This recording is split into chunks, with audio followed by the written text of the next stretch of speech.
Hello everyone! Ang ating video today is about Google Classroom. Para sa first time nagagamit ng Google Classroom, it is a learning management system or LMS or application free designed to help students and teachers communicate, collaborate, organize, and manage assignments, go paperless, and much more. It was introduced as a feature of Google Apps for education. Pero bago yan, please subscribe to my channel, click the notification bell para ma-update kayo sa aking video. Thank you! Okay, ang una natin gagawin, magsa-sign in lang po tayo sa ating Google account. Madali lang naman pong gumamit nitong Google Classroom. Yan, okay lang natin. Then kapag nakapag-sign in na tayo, i-search natin dito ang Google Classroom. Yan, then click natin tong Google Classroom. Yan. So, dahil meron na ako ditong dalawang klase or section na ginawa, so pag gagawa tayo first time, so i-click lang natin itong plus sign sa upper right, then create class, then lagyan natin ang name ng ating klase. Make sure na ang ating name ng class is our name or ang ating subject para hindi malito ang ating mga students. Ayan. So, ang nilagay ko na lang is my name. Then, section. Then, ating subject. Ayan. Hindi ko na nilagay ng room kasi online naman. Yan. Then, create. Ayan. So, ito ang ating feature ng class sa stream tab.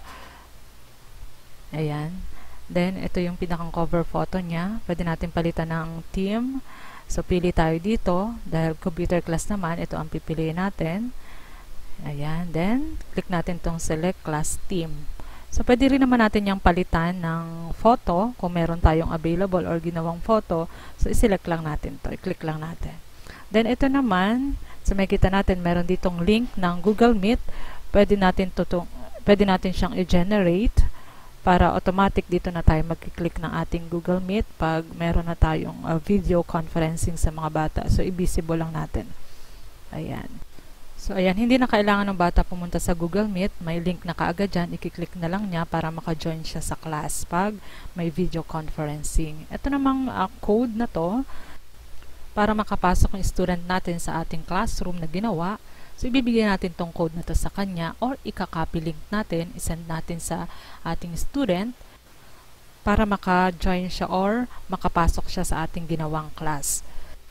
Then, dito sa wall natin, sa stream wall, so dito na makikita ng mga bata yung mga announcement natin or dito tayo magta-type ng announcement para sa kanila. At kung may mga pinopost tayo mga activities, assignment, automatic sa wall kaagad nila yung makikita. Parang timeline lang siya ng Facebook. Parang nagpo-post lang tayo, for example. Hello everyone. Welcome to my computer class. Yan. Parang Facebook lang siya. Then, pwede tayo ditong, bago natin i-post, pwede tayong maglagay ng file, mag-attach ng file. Click lang natin tong add. Pwede tayong mag-attach ng link from YouTube or Google Drive. Then, makikita nila dito yon. Then, saka natin i-post. Then, pwede rin naman natin itong i-edit or i-delete dito sa may tatlong dots na to. Then, every time nagagawa tayo ng announcement, automatic mapupunta siya sa top or sa recent post yung ating mga announcement. Then, dito naman, yung mga upcoming activities, mga deadline nila, or due date, dito natin, or dito nila makikita. Then, punta tayo sa classwork. Dito naman, pag magkikreate tayo ng quizzes or assignment, click lang natin tong create. Yan. Pag may mga activity tayong gustong ipagawa sa ating mga student, so pipili lang tayo kung yan ba ay assignment, or quizzes, or other questions. Yan. For example, assignment. So, ilagay natin dito yung title ng ating assignment, and dito yung instruction natin. So, for example, ang title natin is Week 1, Lesson 1. Then, make sure na ilagay rin natin yung title ng ating assignment. kung anong lesson yon. Then, ang ating instructions, dapat malinaw ang ating instruction. Then, pwede tayo mag-add ng ating mga attachment files or upload from Google Drive. Yan, from Google. Then, pwede rin tayo mag-create ng Google Docs or Google Sheets or slides. Yan. Then, ilagay natin dito yung points, kung ilang points yung ating assignment or activities. Then, dito naman, kung para yan sa lahat ng students or may specific student lang tayong ilalagay. Then, dito naman sa topic, ilagay natin dito sa topic kung yan ba ay pang first quarter para hindi malito yung mga bata or pang second quarter. Then, dito sa due date, ilagay natin kung kailan yan, ang due date ng kanilang assignment. Ayan. Then, saka natin i-assign. I-click tong assign. Yan. Automatic yan mapupunta sa wall or sa timeline ng ating Google Classroom. So, ayan. Makikita din natin yan sa classwork natin. Then, pag mag-create ulit ng assignment or quiz, click lang natin yan. Then, title again. For example, week 2, lesson 2. So, make sure na organize ang ating classwork para hindi malito yung mga bata. Kung yung una ay week 1, maglagay na tayo sa next assignment natin ng week 2, lesson 2. Then, instruction, make sure na malinaw. Then, yung topic natin, ilagay natin yung topic natin na first quarter para under pa rin siya nung first quarter. Ayan, i-click lang natin yung first quarter. Then, saka lang natin siya i-assign. So, ayan.